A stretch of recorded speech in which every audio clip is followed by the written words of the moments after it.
Assalamualaikum warahmatullahi wabarakatuh.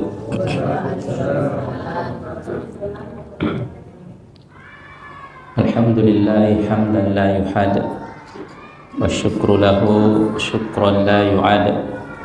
Asyhadu an la ilaha illallah wahdahu la syarika lah, la sahibata lahu wa la walad. Wa asyhadu anna Muhammadan abduhu wa rasuluhu afdala man shalla wa ta'abbada. Sallallahu alaihi wa ala alihi wa ashabihi wa man jadda fi mutaba'atihi wa ijtahada. Amma ba'd. Bapak Ibu jamaah Masjid Al-Mubarak Trika yang semoga senantiasa diberikan kesehatan, diberikan taufik dan hidayah oleh Allah Subhanahu wa taala, dan diberikan keistiqomahan untuk senantiasa melakukan berbagai amal kebaikan dalam setiap aktivitas sehari-hari. Salawat beserta salam kepada Rasulullah Sallallahu Alaihi Wasallam serta para keluarga dan para sahabat-sahabat beliau. Bapak Ibu rahimakumullah, kembali kita melanjutkan kajian kita pada kitab Al-Fiqh Al-Muyassar, yang mana kita masih membahas terkait tentang hal-hal yang berkaitan dengan jenazah.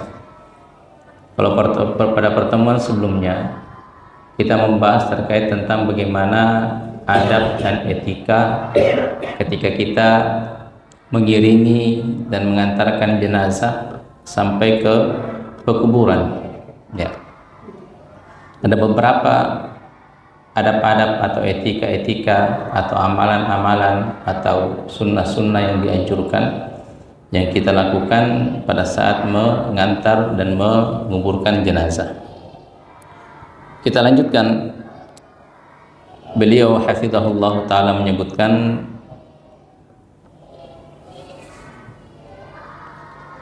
wa yukrahu lil musyyi'il julus hatta tuda'ul janazati alal ardi, ya. Maka ketika sudah sampai di pekuburan, ya, pada saat kita mengantar jenazah, maka dimakruhkan itu bagi pengantar jenazah itu langsung duduk hatta tuda'ul janazah alal ardi, sampai jenazah itu diletakkan di tanah. Dinahyi sallallahu alaihi wasallam anil julusi hatta tuda', sebagaimana ada larangan dari Nabi sallallahu alaihi wasallam untuk duduk sampai jenazah itu diletakkan di tanah. Bapak Ibu rahmat Allah Subhanahu wa taala. Jadi di antara adab, di antara hal yang perlu kita perhatikan, di antara larangan yang perlu kita hindari ketika kita mengantar jenazah, ya. Mengantar jenazah itu ketika pada saat kita diinginkan, dianjurkan adalah dengan tenang, ya, dengan khusyuk, tidak dalam keadaan bercanda. Dan ketika sampai di perkuburan, ya, ketika sampai di pemakaman, itu agama melarang kita untuk langsung duduk, sampai jenazah itu diletakkan di tanah. Gambarannya seperti ini. Nah, kita datang, ya, meskipun dalam keadaan letih, capek, meskipun kita yang tadinya, apalagi yang mengiringi, yang mengangkat jenazah sampai di pekuburan itu tentunya lemah, dalam keadaan capek, itu hendaknya tidak langsung duduk, ya. Nanti jenazah itu diletakkan di tanah alias di liang lahat, ya, bukan di tanah, diletakkan di tanah tapi belum diturunkan ke perkuburan, belum diturunkan ke liang lahat. Nah, maka nanti setelah jenazah itu diturunkan ke liang lahat, maka barulah Nabi Shallallahu Alaihi Wasallam di situ menginginkan agar kita pun duduk jika memang kita membutuhkan untuk istirahat, ya. Itu pun duduknya jangan di kuburan, ya. Artinya jangan digundukan, ya, jangan di kuburannya, jangan biasanya ada bangunan sedikit di dalam kuburan itu ataupun digundukannya, tidak. Ya, duduknya adalah di sela-sela, yang penting tidak menduduki kuburan, karena nanti ada kita bahas terkait tentang pelarangan duduk di atas kuburan, ya. Itu pun kalau kita ingin mendudukan dulu. Sebagai apa? Sebagai bentuk penghormatan terakhir kepada jenazah, ya. Sebagai bentuk penghormatan terakhir kepada jenazah, maka tidak disukai, dimakruhkan ketika sampai di kuburan itu kita langsung duduk sebelum jenazah diletakkan di liang lahat.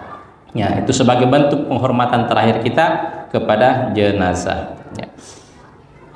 Kemudian al-mas'alatus tsaminah, permasalahan yang ke-8, dafnul mayyiti wa sifatul qabri wa ma yusallu fihi. Ya.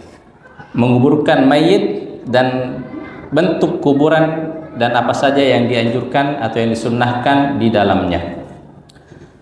Wa yusannu ayyub maqal qabru, dan dianjurkan, disunnahkan itu untuk memperdalam kuburan. Wa ayyu wassa, dan juga untuk diperluas. Wa ayyul hadalahu fi, dan kemudian dibuatkan liang lahat di dalamnya. Nah, jadi dibuatkan liang lahat, dibuatkan lahat.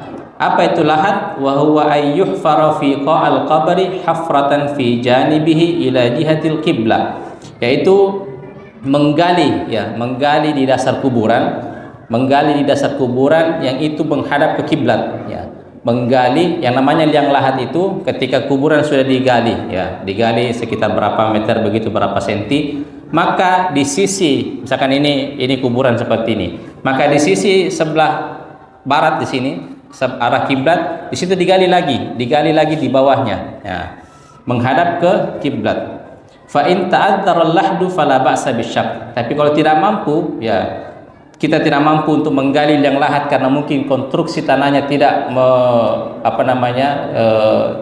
tidak mampu untuk digali, karena mungkin kalau digali di bagian bawahnya sini akan runtuh, maka tidak mengapa dengan bentuk syak. Ya, syak itu adalah misalkan ini kuburan, ya, maka di tengah-tengahnya di sini dibuatkan lagi lubang, ya, seukuran jenazah itu bisa masuk dalam bentuk miring. Nah, itu namanya syak. Jadi qolahat itu di ujung sebelah ke arah kiblat, tapi kalau syak di tengah-tengahnya, ya.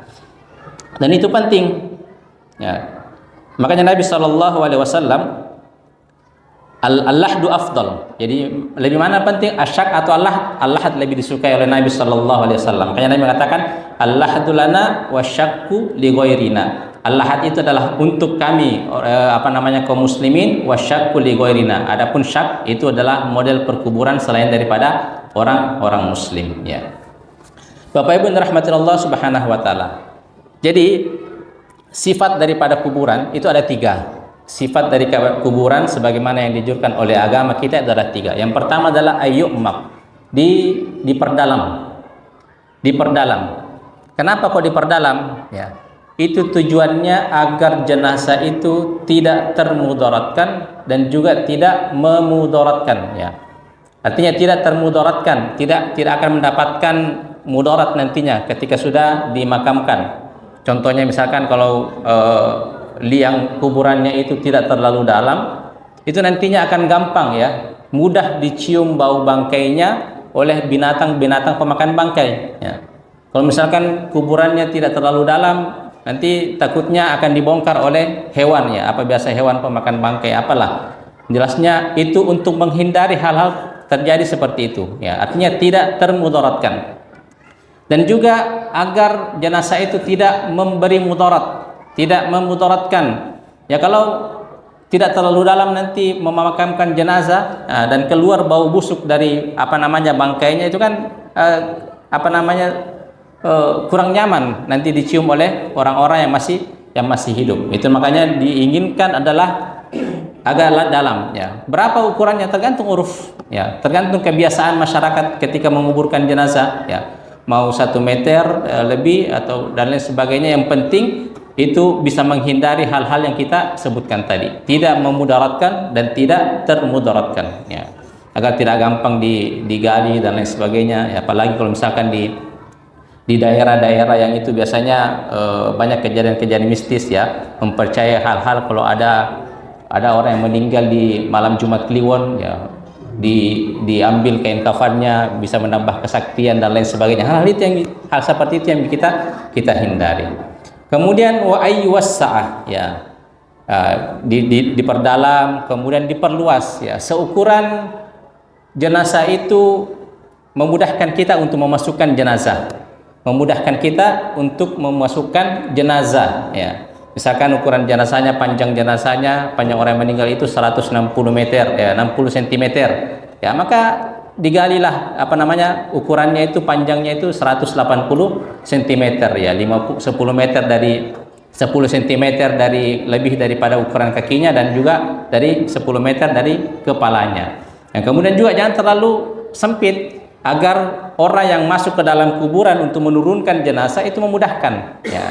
Jadi ukurannya adalah memudahkan kita untuk memasukkan jenazah, tapi jangan juga terlalu lebar, jangan juga terlalu luas, karena itu mubazir, ya, mubazir untuk kuburan-kuburan yang lainnya nantinya akan, ya, jenazah-jenazah yang akan belakangan yang datang, ya, seperti itu.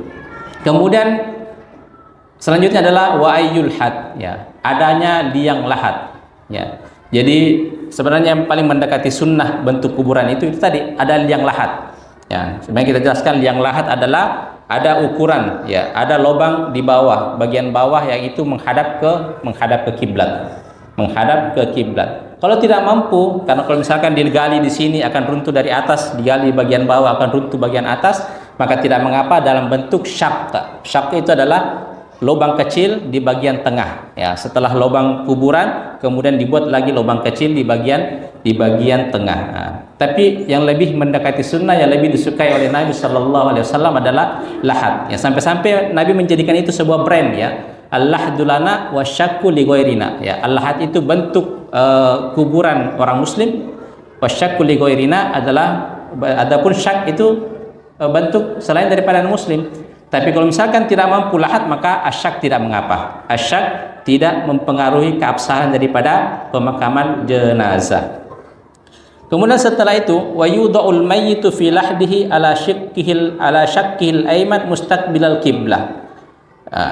Setelah itu, ketika diturunkan jenazah, ya, maka dimasukkan ke dalam liang lahat, ya. Ada lubang di bawah sini, ya, di bawah, dan miring, ya. Jadi ukuran liang lahatnya itu adalah seukuran lebarnya manusia, seukuran lebar ukuran normal, atau diukurlah sebagaimana jenazah. Misalkan berapa, ya, 30 cm, berapa? 40, ya, 40 misalkan, taruhlah. Ya, maka ukuran lahat itu sebisa mungkin 40 cm, 40 cm ke bawah. Karena jenazah itu akan dimasukkan miring, ya. Jenazah itu akan dimasukkan miring, ya. Misalkan ini kuburan, ya. Di bawahnya sini sudah dilobangi liang lahat, maka jenazah dimasukkan miring begini, menghadap ke kiblat, dan bagian kanan berada di bawah. Ya, mirip-miriplah bentuk sunnahnya Nabi Shallallahu Alaihi Wasallam pada saat kita tidur. Ya, kita tidur itu kan menghadap ke kiblat, kemudian bagian tangan kanan berada di bawah. Berarti kepala berada di utara, kaki berada di selatan, ya. Kepala berada di utara, ya, rijang, ya. Kaki berada selatan, ya, telotang, ya. Jadi itu pada saat memasukkan jenazah, ya. Kepala berada di utara, kemudian menghadap ke kiblat, kaki berada di selatan.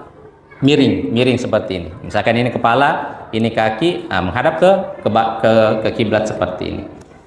Ya. Kemudian setelah itu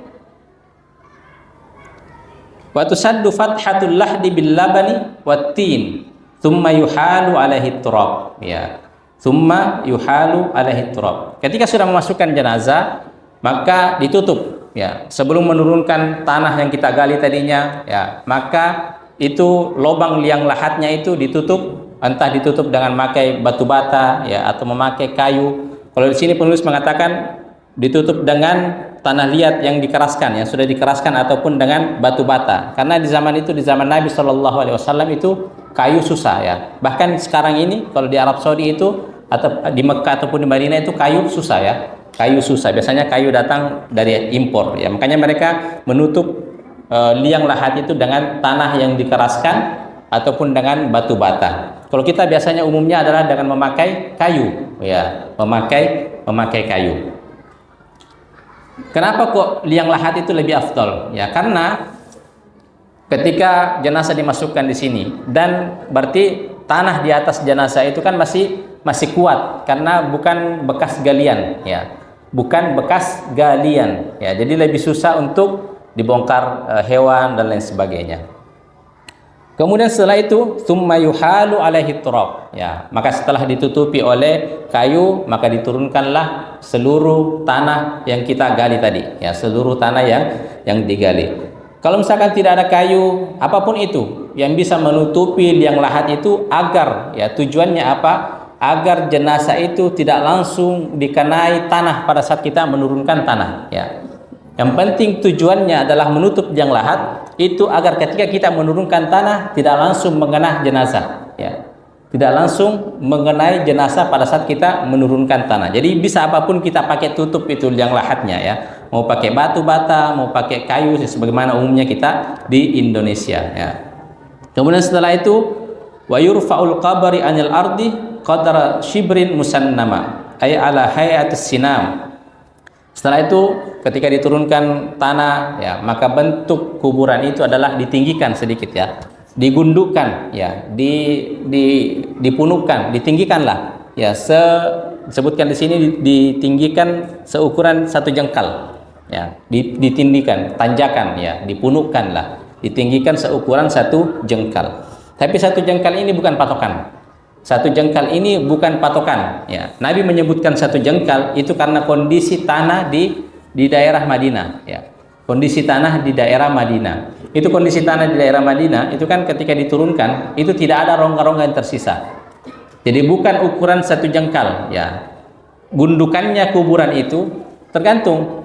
Pokoknya semua tanah yang kita gali tadi, semua tanah yang kita gali itu juga yang kita turunkan, tidak ditambah dan tidak dikurangi, ya. Jadi mau tingginya lebih daripada satu jengkal, misalkan 2 jengkal, tapi pasti tidak sampai tingginya 1 meter, ya. Ya, paling itu hanya sisa-sisa daripada karena sudah ada jenazah yang mengisi di dalamnya. Jadi biasanya tingginya itu melebihi daripada 1 jengkal. Jadi jangan dijadikan patokan itu 1 jengkal, karena ada juga beberapa saudara-saudara kita dari kalangan yang lain itu pokoknya harus rata 1 jengkal. Tidak, ukurannya itu adalah semua tanah yang kita gali itulah yang kita turunkan, tidak ditambah dan tidak dikurangi, ya. Tidak ditambah dan tidak dikurangi.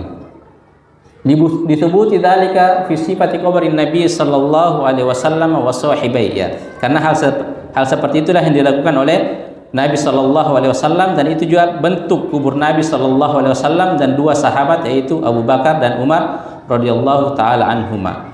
Untuk apa gunanya gundukan itu? Untuk apa gunanya tanahnya sedikit ditinggikan? Liyu'lama annahu qabr falayuhan, agar diketahui bahwasanya itu merupakan kuburan dan tidak dihinakan, ya, dan tidak dijelekkan, ya, tidak dihinakanlah. Artinya ketika ada gundukan, ada lebih tinggi daripada tanah datar, maka orang mengetahui, oh ini kuburan ini, ya. Ketika orang mengetahui bahwasanya itu kuburan, ya, agar orang tidak merendahkan kuburan tersebut, karena kita tidak boleh merendahkan kuburan, ya, tidak boleh merendahkan kuburan. Itu diantara tujuannya, ya, diantara tujuannya sehingga harus ada gundukan, ya, harus ada ditinggikan sedikit tanahnya. Tapi bagaimana Ustaz kalau misalkan tadi diturunkan semua tanahnya, ya, sebagaimana pertanyaan pertemuan sebelumnya. Kadang tanahnya itu tidak cukup, ya.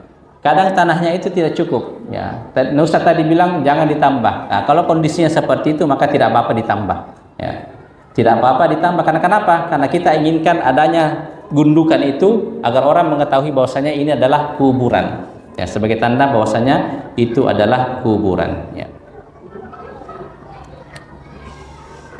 Kemudian selanjutnya wala ba'sa biwaqti ahjarin aw ghairiha ala atrafihi li bayani hududihi wa ma'rifatihi, ya. Dan tidak mengapa diletakkan batu, ya, ataupun selainnya di ujungnya untuk memberikan penjelasan atau memberikan batasan agar diketahui bahwasanya ini adalah kuburan, atau yang biasa kita kenal dengan batu nisan, ya. Maka tidak mengapa, ya, tidak mengapa kita memberi batu, ya, memberi batasan bahwasanya kuburannya itu sampai sini sampai sini. Tergantung uruf, ya, berapa batunya terserah, ya, tergantung kebiasaan masyarakat kita, ya. Mau kadang dikasih 1 saja, misalkan sudah 1 cukup untuk mengetahui bahwasanya ini kuburan, cukup 1, ya. Tapi kalau misalkan mau dikasih 2, 1 di kepala, 1 di bagian kaki, maka itu pun juga tidak mengapa, ya. Dan saya rasa tidak perlu dikasih 3 ya, 1 di kepala, 1 di kaki, dikasih juga 1 di tengah ya. Cukuplah 1 di kepala, 1 di kaki ya. Mau itu dari batu, mau itu dari kayu, tidak masalah ya. Yang penting tujuannya adalah untuk mengetahui bahwasanya ini merupakan adalah batas daripada kuburannya si fulan ya, kuburannya si fulan dari sini sampai di sini ya. Kemudian wa yuhramul bina 'alal kuburi wa tajassisiha wal julusi 'alaiha ya. Dan diharamkan ya, dan dilarang untuk membangun kuburan, wa tajassisiha, kemudian mengkapurnya. Mengkapurnya itu bahasanya adalah mengecat kayaknya ya. Wal julusu 'alaiha, dan duduk di atas kubur ya. Kama yukrahul kitabatu 'alaiha, dan juga sebagaimana tidak disenangi untuk menulis ya, menulis pada kuburan tersebut, illa biqadril hajati lil ilam, kecuali sekadar untuk kebutuhan ya, agar mengetahui ini adalah kuburannya siapa, kuburannya fulan ini dan lain sebagainya. Kemudian selanjutnya yang menjadi larangan daripada agama kita itu adalah membangun kuburan ya, membangun di atas kuburan. Di hadis Jabir radhiyallahu anhu qala, sebagaimana hadis dari Jabir radhiyallahu anhu, beliau bersabda, nahan Nabi sallallahu alaihi wasallam, Nabi sallallahu alaihi wasallam melarang ayujassisal qabr ya, melarang untuk mengkapuri kuburan, wa yuqada alaihi, dan juga duduk di atas kuburan, wa yubna alaihi, dan juga membangun di atas kuburan. Ditambahkan dalam riwayat yang lain wa ayyuktaba alaiha, dan juga dilarang untuk menulis pada kuburan tersebut. Wa li'anna hadza min wasailis syirki wa ta'alluqi bil adriha, karena hal tersebut itu bisa menjadi wasilah ya, kadang bisa menyebabkan kesyirikan. Orang-orang ada sifat ketergantungan pada kuburan yang didesain sedemikian mungkin ya.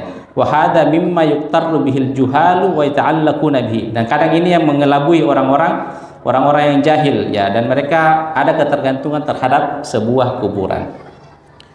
Jadi itu tadi ya, agama kita melarang membangun kuburan karena tidak ada manfaatnya ya. Kadang kita lihat beberapa kuburan itu direnovasi sedemikian rupa, didesain sebagaimana layaknya sebuah rumah ya. Itu tidak ada manfaatnya bagi orang yang meninggal, dan tidak ada manfaatnya bagi orang yang hidup ya. Bahkan itu termasuk adalah pemborosan dalam harta ya.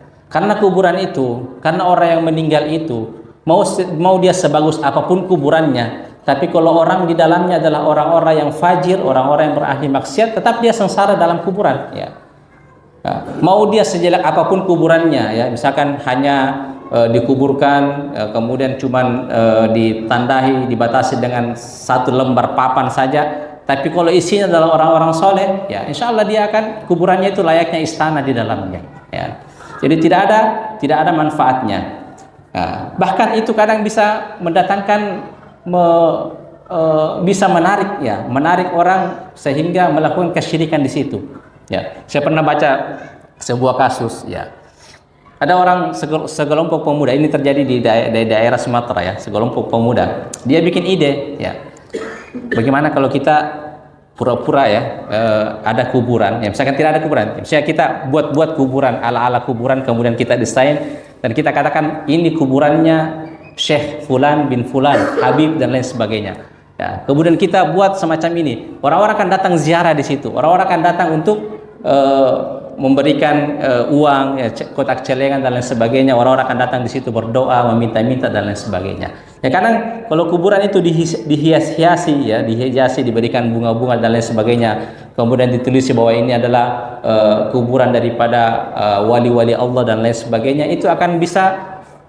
setan akan menjadikan hati kita itu ketergantungan untuk datang ke sana meminta-minta dan lain sebagainya ya. Itu semua hal dalam agama kita adalah saddud dzari'ah ya, menutup jalan agar bisa sampai kepada hal-hal yang tidak diinginkan ya. Makanya dilarang membangun kuburan ya, dilarang membangun kuburan. Kemudian juga dilarang untuk tidak disenangi ya, duduk di atas kuburan, tidak disenangi duduk di atas kuburan, karena itu bentuk seperti hal bentuk adalah melecehkan, merendahkan kuburan, merendahkan jenazah yang ada di dalamnya. Dalam agama kita orang meninggal itu tetap dimuliakan, tetap dihormati sebagaimana sebagaimana orang yang hidup, ya. Sebagaimana orang yang hidup maka tidak boleh duduk, ya, tidak boleh duduk di kuburannya, adapun di sela-sela kuburannya, ya, tidak mengapa, asal jangan di kuburannya. Ya, sebagaimana juga dimakruhkan untuk menulis, ya, kecuali, ya, sebagaimana disebutkan illa biqadril hajat lil ilam, kecuali kalau misalkan tanpa ditulis kita tidak akan tahu bahwasanya ini kuburannya fulan, ya, ini kuburannya mama kita, ini kuburannya bapak kita, ya. Kalau misalkan ada pemakaman, ya, yang itu dibuat seragam semua, ya, karena peraturan kuburan di situ batu nisannya sama, ya, bentuk kuburannya sama, maka kalau tidak ditulis bahwasanya ini kuburannya fulan bin fulan, maka tidak akan ketahuan. Maka sebatas itu boleh, tidak mengapa kata para ulama, ya. Adapun misalkan dituliskan di situ berbagai ucapan-ucapan, sampai gelar-gelarnya panjang sekali dan lain sebagainya, maka itu yang dimaksud oleh penulisnya. Sekedar untuk mengetahui bahwasanya ini kuburannya fulan, ini kuburannya ibu saya, ini kuburannya bapak saya, ya. Tidak mengapa seperti itu. Kemudian wa yuhramu aidan, ya, dan juga dilarang israjul kubur ay idha'atuha lima fihi min at-tashabbuhi bil kuffar wa ida'atul mal, ya, wa bina'al masajid 'alaiha was salatu indaha aw ilaiha. Dan juga dilarang itu menerangi kuburan, ya. Menerangi kuburan karena itu berbentuk tasyabbuh, ya, bentuk menyerupai orang-orang kufar, ya, orang-orang kafir. Dan itu juga bentuk adalah idha'atul mal, ya, merupakan menyia-nyiakan harta. Tapi yang dilarang adalah misalkan setiap kuburan diberikan lampu, ya, diberikan penerangan kuburnya ini, kuburnya ini, kuburnya ini. Adapun secara umum, ya, di dalam kuburan itu diberikan penerangan oleh pemerintah, itu tidak mengapa. Bukan itu yang dimaksud oleh penulis. Yang dimaksud oleh penulis adalah ada satu kuburan diberikan penerangan di dalamnya, ya, diberikan ataupun di atas batu nisannya, ya, ataupun di atas diberikan atap-atap kemudian dikasih lampu di kuburan itu. Nah, itu bentuk kesia-siaan. Bahkan itu kata para ulama bentuk menyerupai kuburan orang-orang kafir, ya. Mau kita kasih lampu 100 watt itu tidak akan bisa menerangi kubur kalau selama di dunia amalannya itu buruk, ya. Mau tidak ada lampunya, tapi kalau dihuni oleh orang saleh, insya Allah adalah kuburannya itu juga di dalamnya dipenuhi dengan cahaya, ya. Makanya kata Nabi Shallallahu Alaihi Wasallam, nawiru buyutakum bitilawatil Quran, ya. Di antara amalan kalau kita ingin menerangkan, ya, memberikan cahaya nanti kuburan kita pada saat kita meninggal, salah satunya adalah dengan sering-sering membaca Al-Quran, ya. Saya pernah mendengarkan salah seorang ulama, ya, salah seorang ulama tabi'in yang sudah meninggal, ya. Ketika ingin dipindahkan jenazahnya, itu ketika digali, ya, artinya ada sekitar 100 atau 200 tahunan, ya, setelah beliau meninggal. Itu ketika digali ditemukan bahwasanya dia lagi duduk, ya. Wallahu taala. Tapi ini banyak diceritakan di kitab-kitab para ulama, ya. Ulama tersebut duduk sambil membaca Al-Quran dengan kuburannya itu dipenuhi dengan cahaya, ya. Tapi memang ulama tersebut terkenal dengan orang yang sangat giat sekali dalam membaca Al-Quran, ya. Kadang Allah memperlihatkan kita seperti itu untuk kita jadikan pelajaran, ya, untuk kita jadikan pelajaran dan untuk membuktikan di antara beberapa ayat ataupun sabda Nabi Sallallahu Alaihi Wasallam, ya. Kemudian yang dilarang juga adalah wabina al-masajid 'alaiha, ya, membangun masjid di atas kuburan. Wassalatu indaha au ilaiha, kemudian orang salat menghadap ke kuburan tersebut. Liqaulihi sallallahu alaihi wasallam, sebagaimana ucapan Nabi sallallahu alaihi wasallam, la'anallahu al-yahuda wan nasara ittakhadhu qubur anbiya'ihim masajida. Allah melaknat orang-orang Yahudi dan Nasrani karena mereka menjadikan kuburan, ya, mereka menjadikan kubur daripada nabi-nabi mereka sebagai tempat peribadatan, sebagai masjid, ya. Jadi diantara juga yang dilarang adalah ketika membangun masjid di dalam kuburan atau di atas kuburan, itu dilarang, ya. Kalau ada masjid, ya, ada kuburan, kemudian di atasnya dibangun masjid, maka sholat di masjid tersebut itu tidak sah, ya. Sholat di masjid tersebut tidak sah, ya. Maka bukan kuburannya yang harus dipindahkan, tapi masjidnya yang harus dipindahkan, ya. Tapi kalau ada masjid, ya, yang dibangun lebih dulu adalah masjidnya. Kemudian setelah itu ada, misalnya ada, dianggaplah toko, ya, misalkan toko ini yang membangun masjid, dia ingin bahwasanya dia dikuburkan di dalam masjid tersebut, ya. Ketika dikuburkan di dalam masjid tersebut, maka ada perinciannya, ya.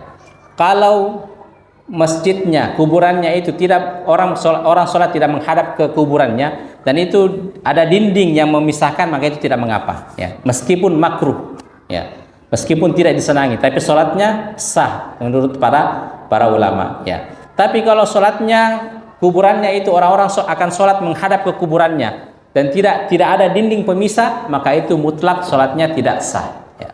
Maka itu mutlak sholatnya tidak sah, ya. Jadi yang mana pada intinya lebih baik menghindarkan masjid itu daripada kuburan, ya, ataupun menghindarkan kuburan itu daripada masjid, ya. Kemudian wa tuhramu ihanatuha bil masyi 'alaiha aw watiha bin ni'al awil julusi 'alaiha wa ghairi dzalik. Dan juga yang diharamkan, yang dilarang adalah untuk melecehkan, merendahkan kuburan dengan cara melangkahi, ya, berjalan di atas kuburan, ya. Berjalan di atas kuburan, aw watiha bin ni'al, ataupun berjalan dengan memakai sendal, ya. Awil julusu 'alaiha, sebagaimana kita jelaskan tadi, ataupun duduk di atas kuburan, wa ghairi dzalik, atau hal-hal yang mana itu bisa menjadi gambaran bahwasanya kita merendahkan atau melecehkan kuburan. Li hadits Abi Hurairah radhiyallahu anhu, sebagaimana hadis dari Abu Hurairah, qala Rasulullah sallallahu alaihi wasallam, li ayyajlisa ahadukum ala jamratin fatahruku thiyabihi fatakhallas ila jildihi khairum min ayyajlisa ala qabr, ya. Kata Nabi sallallahu alaihi wasallam, seseorang di antara kalian itu duduk di atas bara api, ya, duduk di atas bara api, ya, kemudian membakar bajunya dan bahkan sampai membakar kulitnya, ya, mengelupas kulitnya, itu lebih baik daripada orang duduk di atas kuburan, ya. Jadi ancamannya Nabi SAW, kalau ada orang yang duduk di atas bara api sampai bara api itu mengelupas kulitnya, itu masih lebih baik dibanding ketika orang duduk di atas kuburan, ya. Maka jangki bermudah-mudah, ya, capek kan, sampai di kuburan capek, duduk saja di kuburan, itu tidak boleh, ya. Kalaupun tidak ada tempat kubur, tidak ada tempat duduk, berdiri, ya, sampai selesainya proses pemakaman, ya. Atau kita duduk di sela-sela kuburan, ini kuburan, ya, kita duduk di sini, ya, meskipun dengan duduk lesehan, ya, jangan mencari agar ada yang bisa kita duduki sampai duduknya adalah kuburan, ya. Karena itu kata Nabi, lebih baik kita duduk di atas bara api, ya. Artinya hukumannya itu bahkan lebih berat daripada seseorang yang duduk di atas bara api sampai membakar kulitnya, ya, sampai kulitnya itu terkelupas. Itu lebih baik daripada orang duduk di atas kuburan, ya. Adapun terkait dengan larangan memakai sandal di kuburan, kadang kita lihat orang yang masuk di dalam kuburan itu dia lepas sandalnya, ya. Itu memang ada ada hadis, ya, Nabi SAW yaitu menyuruh seorang sahabat melepas sandalnya, ya. Tapi larangan ini menurut para ulama itu sebatas makruh, ya, bukan haram, ya, tidak sampai derajat haram, tapi sebatas makruh. Karena kenapa? Karena ada hadis Nabi SAW yang mengatakan, itu ketika selesai proses pemakaman, ya, ketika orang-orang pada pulang, itu mayit akan mendengarkan suara sandal orang-orang yang mengantarkan jenazah tadi. Artinya ketika disebutkan suara sandal berarti masuk kuburan dengan memakai sandal, ya. Ya, jadi katanya para ulama tidak mengapa memakai sandal bila mana apalagi di kuburan itu ada duri, ya, ada duri atau mungkin becek, ya, selama ada uzur maka tidak mengapa. Artinya memakai sandal itu bukan mutlak haram, ya, tapi sebatas makruh, ya, sebatas makruh. Ya, atau apapun itu, ya, pokoknya hal-hal yang dianggap melecehkan kuburan, apalagi sampai mengincingi dan lain sebagainya, ya, berdiri pas di atas gundukan kuburan, nah, itu semua yang terlarang, ya, itu semua yang terlarang. Kemudian selanjutnya adalah wa yustahabbu indal faraghi minad dafni ad-du'a lil mayyit, dan dianjurkan setelah selesai proses pemakaman, ya, setelah selesai proses kuburan itu mendoakan mayit. Li fi'li sallallahu alaihi wasallam, sebagaimana perbuatan Nabi sallallahu alaihi wasallam, fa innahu kana idza faraga min ad-dafnil mayyit waqafa alaihi. Sebagaimana Nabi sallallahu alaihi wasallam ketika selesai, ya, selesai proses pemakaman, maka beliau akan berhenti sejenak, ya. Kemudian beliau mengatakan, istaghfiru li akhikum, mohonlah ampun kepada saudaramu ini yang telah meninggal, was'alu lahu tathbit fa innahu al-an yus'al, ya. Dan mintakan ampunan sekarang, ya, mintakan ampunan, kemudian berikan mohonlah, mintalah kepada Allah agar dia diberikan keteguhan hati untuk menjawab soal-soal, ya, menjawab pertanyaan-pertanyaan, karena sesungguhnya sekarang dia telah ditanya oleh malaikat, ya. Jadi itu diantara ketika selesai proses pemakaman, ya. Jadi bukan bid'ah, ya. Artinya kita berhenti sejenak untuk mendoakan, ya, mendoakan orang yang ada di dalam kubur, yang mendoakan ampunan, ya, kemudian mendoakan agar dia diberikan ketetapan hati dalam menjawab pertanyaan-pertanyaan malaikat di dalam kubur, ya. Karena kita, Bapak Ibu yang rahmatullah subhanahu wa taala, itu seseorang ketika proses sakratul maut, ya, itu akan ada dua turun malaikat, ya. Satu malaikat maut dan satu malaikat membawa kain kafan. Jika orang yang akan meninggal ini adalah orang mukmin, ya, maka dia akan membawa kain kafan dari surga, ya, warnanya putih bersih, ya, baunya harum, ya. Dan malaikat maut akan berada di sisi kepalanya, dan dia mencabut nyawa orang mukmin tersebut dengan selembut-lembutnya, ya, selembut-lembut dan secepat-cepatnya. Kemudian setelah dicabut, dia akan meletakkan ruh orang tersebut di kain kafan yang dibawa dari surga tadi, ya. Jadi ada dua malaikat, satu malaikat pencabut nyawa dan satu malaikat untuk mengantar ruhnya. Nah, kemudian setelah ditempatkan ruh tersebut di kain kafan itu, maka naiklah diantar naik ke atas, ya, sampai di langit, ya, sampai di langit pertama. Maka malaikat yang mengatakan, Masya Allah, siapakah ruh ini, ya, begitu mulia, begitu wangi dan begitu bersih. Maka malaikat yang mengantar itu mengatakan, ini adalah ruhnya fulan bin fulan, disebutkan nama yang terbaiknya ketika di dunia, ya, disebutkan namanya atau gelar terbaiknya, misalkan si orang dermawan, ya, orang yang rajin sholat dan lain sebagainya. Itu diantarkan sampai ke langit ketujuh, sampai ke langit ketujuh.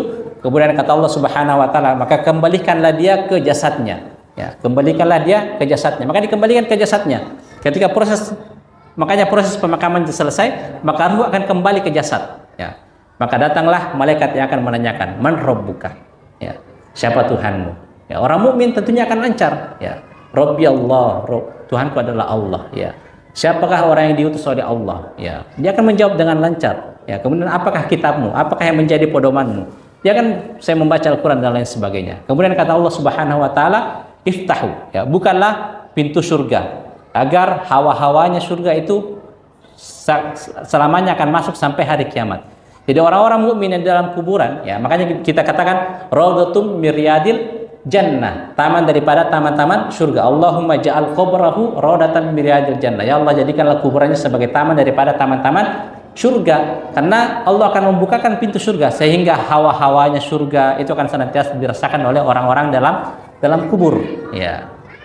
Kemudian akan ada malaikat yang menemaninya. Akan ada amalan-amalan yang menjelma sebagai pemuda yang tampan atau menjelma sebagai orang yang tampan yang akan menemaninya sehingga dia tidak sendirian di dalam kubur, ya. Dan itu lama, ya, sampai hari kiamat. Makanya Utsman bin Affan itu kalau diingatkan terkait tentang siksa akhirat, kenikmatan surga, itu tidak menangis. Tapi ketika diceritakan, diingatkan terkait tentang kuburan, maka Utsman akan menangis sejadi-jadinya, ya. Karena al-kubur awwalu manazilil akhirah, karena kubur itu adalah kehidupan pertama kita di akhirat, ya. Kalau faidah tayassara minhu fa inna ba'dahu aisaru minhu. Kalau kehidupan kita di kuburan itu mudah-mudah saja, maka selanjutnya kita akan mudah melaluinya. Alam barzah, alam ini, ya. Tapi kalau di kuburan sudah susah, fa inna ba'dahu asyaddu minhu. Maka setelah kuburan itu pasti lebih dahsyat lagi, ya. Makanya kebalikannya, kalau orang kafir, ya, orang fajir, orang maksiat yang menjelang kematiannya, maka malakul maut akan turun bersama malaikat. Satu malaikat yang membawa kain kafan dari neraka, ya, hitam pekat, ya, bau busuk dan menyengat. Kemudian setelah dicabutnya itu seperti kawat duri, ya, kawat duri yang ditancapkan di sini kemudian ditarik, ya, palatasi, ya, ditancapkan di badan kita kemudian ditarik, ya, melebihi daripada itu sakitnya. Kemudian diletakkan di kain kafan yang hitam pekat itu, yang busuk itu, kemudian diantarkan naik ke langit. Kemudian diketuk-ketuk langit, kata malaikat penjaga langit pertama, siapa ruh ini yang begitu busuk, begitu menyengat, ya, begitu hitam kelam? ruhnya ini adalah ruhnya Fulan bin Fulan, disebutkan namanya yang paling jelek ketika di dunia. Oh, ruhnya yang itu suka minum ballo. Oh, ruhnya yang suka masau manu ya, masau ayam. Pokoknya disebutkan namanya yang paling buruk. Tapi tidak akan dibukakan, kata Allah Subhanahu wa taala, la tufattahu lahum abwaabus sama, tidak akan dibukakan pintu langit. Ya, jadi jangankan sampai langit ketujuh, langit pertama pun tidak akan dibukakan. Kemudian dikembalikan ke jasadnya. Maka datanglah malaikat ya, Munkar Nakir ya. Malaikat penanya di dalam kubur, "Marrabbuka?" Dia akan gugup, dia tidak akan mampu menjawab. Gagap ya. Man nabiyuka dan lain sebagainya. Maka kata Allah Subhanahu wa taala, bukakan pintu neraka ya. Hawa-hawa neraka yang akan dirasakan selama berada di kuburan. Ya, jadi itu makanya kata Utsman bin Affan, kalau sudah di kuburan tersiksa, maka setelah kuburan itu tentu lebih sulit lagi ya. Wala taj'al qabrahu kufratan min hufarin niran. Maka kita mendoakan orang yang meninggal, janganlah engkau jadikan kuburannya sebagai hawa-hawa apa jurang-jurang daripada jurang neraka ya. Itu jadi Nabi menganjurkan kita untuk memintakan ampun, kemudian diberikan keteguhan hati. Fa innahu an yusal, karena sekarang itu dia sedang ditanya. Setelah proses pemakaman, maka pada saat itulah jenazah itu akan ditanya di dalam kubur ya. Ya, saya kira itu Bapak Ibu dirahmati Allah Subhanahu wa taala. Insyaallah akan ada satu masalah lagi, yaitu terkait tentang takziah ya. Hukum takziah dan tata cara ketika kita bertakziah. Satu permasalahan lagi sebelum kita masuk ke dalam bab kitabuz zakat. Saya kira itu Bapak Ibu dirahmati Allah Subhanahu wa taala. Kurang lebihnya mohon dimaafkan. Bila mana ada ucapan yang salah, tentunya itu dari saya, dan bila mana ada pelajaran yang bisa kita dapatkan, itu dari Allah Subhanahu wa taala. Subhanakallahumma wa bihamdika asyhadu an la ilaha illa anta astaghfiruka wa atubu ilaik. Alhamdulillah, Bapak Ibu jamaah insyaallah yang dirahmati oleh Allah Subhanahu wa taala. Kajian kita pada malam hari ini jalan akhir, insyaallah apa yang disampaikan oleh Ustaz bermanfaat bagi kita semua. Sebelum saya tutup kajian ini, mungkin ada Bapak Ibu jamaah yang ingin bertanya terkait apa yang disampaikan oleh Ustaz, mungkin saya berikan kesempatan.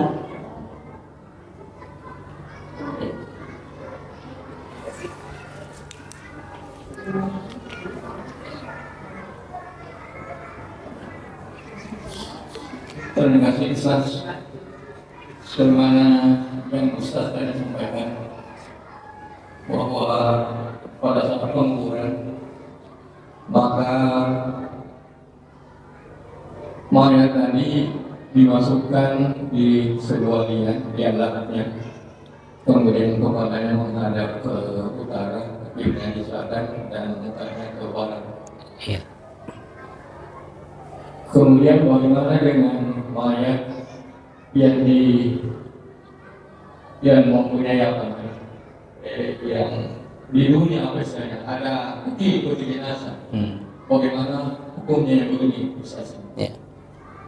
Yang kedua, biasa kalau saya melihat ini orang yang di belakang ini, maka orang yang ada di bawah ini membuka pentolannya, kemudian memberikan tanah. Apakah ini sebuah sunnah atau bagaimana, Ustaz? Ya. Dan memang kalau ini adalah sebuah sunnah, apakah ada bagiannya pada saat memberikan tanah di bagian kepala semuanya? Kemudian selanjutnya, Ustaz, bagaimana hukumnya Ustaz kalau memindahkan sebuah kuburan?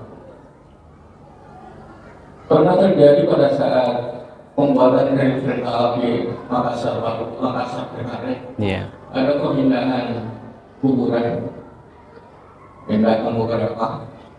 Setelah digali, dipindahkan, betul seperti apa yang Ustaz tadi katakan. Dan sejauh ada kuburan ini yang berpuluh tahun itu, ada salah satu kuburan yang masih utuh. Ternyata setelah ditelusuri, ternyata almarhum itu adalah seorang guru ngaji. Jadi betul sekali apa yang Ustaz sampaikan tadi. Saya demikian pertanyaan saya. Terima kasih. Assalamualaikum warahmatullahi wabarakatuh. Waalaikumsalam warahmatullahi wabarakatuh. Ya, sebagaimana kita jelaskan tadi, bahwasanya proses penguburan yang sesuai yang dianjurkan oleh agama kita, yang disukai oleh Nabi Shallallahu Alaihi Wasallam itu adalah liang lahat, kemudian jasadnya menghadap ke kiblat, dengan sisi bagian kanan itu berada di bawah, ya. Tapi bagaimana dengan mayit yang memakai peti, ya? Sebenarnya itu para ulama itu dimakruhkan, ya, dimakruhkan jenazah itu disimpan ke dalam sebuah peti kemudian dimasukkan ke dalam tanah, ya. Kecuali ada hal-hal yang menyebabkan, yang mengharuskan jenazah itu memang dimasukkan ke dalam peti. Contoh ketika kasus COVID kemarin, ya, atau mungkin jenazahnya itu pengidap HIV/AIDS, ya, dikhawatirkan bila mana menyentuh langsung jenazahnya, mengangkat langsung jenazahnya turun ke liang lahat, itu bisa menular penyakitnya, maka kondisi seperti itu tidak mengapa, ya. Dan sebisa mungkin ketika di dalam peti itu tetap bentuk jenazahnya itu, bentuk jasadnya itu sebisa mungkin dihadapkan tetap ke arah kiblat meskipun di dalam peti, ya. Jangan dia ditelungkupkan mengarah ke atas, ya. Tetap kalau sebisa mungkin maka tetap diarahkan ke kiblat untuk lebih mendekati sunnah Rasulullah Shallallahu Alaihi Wasallam, ya. Kemudian yang kedua, terkait apa tadi yang kedua? Tadi yang dibuka kapan? Ya.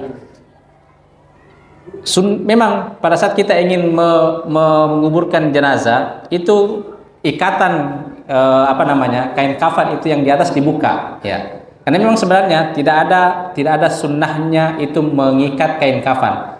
Tujuan daripada mengikat kain kafan adalah ketika nanti proses jenazah setelah dikafani kemudian diangkut dibawa itu agar tidak kain kafannya itu tidak terbuka, maka ada diikat. Karena kenapa? Karena ketika nanti sudah dimakamkan sebelum diturunkan tanah tetap akan dibuka kembali ikatannya. Ya, cuman menjadi pertanyaan, adakah sunnahnya memasukkan tanah di dalam kain kafan tersebut?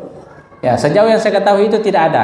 Yang ada adalah itu ketika jenazah itu sudah dimakamkan, ya, tanah itu sudah dikuburkan dan lain sebagainya, kita dianjurkan untuk mengambil tiga tanah yang kita padatkan, kemudian kita simpan di kuburan tersebut sambil mendoakan Allahumma gfir lahu, Allahumma gfir lahu, Allahumma gfir lahu. Itu sunnahnya, ya. Jadi sunnahnya adalah setelah diturunkan, setelah selesai proses pemakaman, ya. Itu sunnahnya ada, kita mengambil 3 butir tanah, ya, mengambil 3 butir tanah ataupun 3 tanah kemudian kita padatkan, kemudian kita letakkan, ya. Ada yang mengatakan subhanallah Allahu akbar, subhanallah Allahu akbar, subhanallah Allahu akbar. Ada yang mengatakan Allahumma fir, apapun itu. Yang jelasnya tujuannya kita untuk agar sebagai sanuran untuk kebaikan bagi orang yang meninggal, ya. Kemudian yang ketiga, ya, itu tadi. Sebenarnya hukum asal memindahkan kuburan itu, memindahkan jenazah, hukumnya haram, terlarang, ya. Tapi sekali lagi, hukum-hukum seperti itu kadang bisa difleksibelkan bila mana ada hajat tertentu, ya. Ada hajat tertentu, ya. Contoh tadi misalkan memang kalau tidak dipindahkan harusnya kemaslahatan untuk membangun proyek rel kereta api itu tidak akan tercapai kecuali memindahkan kuburan untuk demi kemaslahatan umum, maka itu tidak mengapa, ya.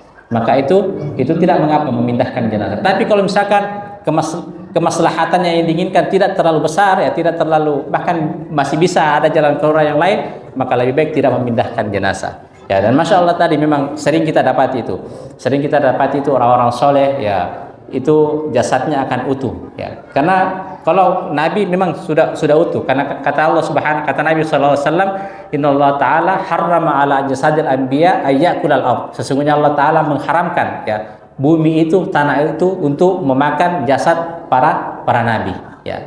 Dan begitu juga karena orang-orang soleh, ulama itu adalah pewaris dari para nabi. Jadi karena memang ditemukan jasad seorang ulama, jasad seorang soleh, ya, yang itu mungkin luar biasa amalannya ketika hidup di dunia, itu jasadnya tidak akan dimakan oleh tanah, tidak akan dimakan oleh rakyat. Tentunya ini bisa menjadi pelajaran bagi kita, ya, menjadi pelajaran bagi kita agar ketika hidup di dunia kita memperbaiki bagaimana agar amalan kita sebaik mungkin dan sebagus mungkin agar di akhirat kelak tentunya kita bisa selamat daripada azab kubur dan lain sebagainya. Saya kira itu Allah Ta'ala.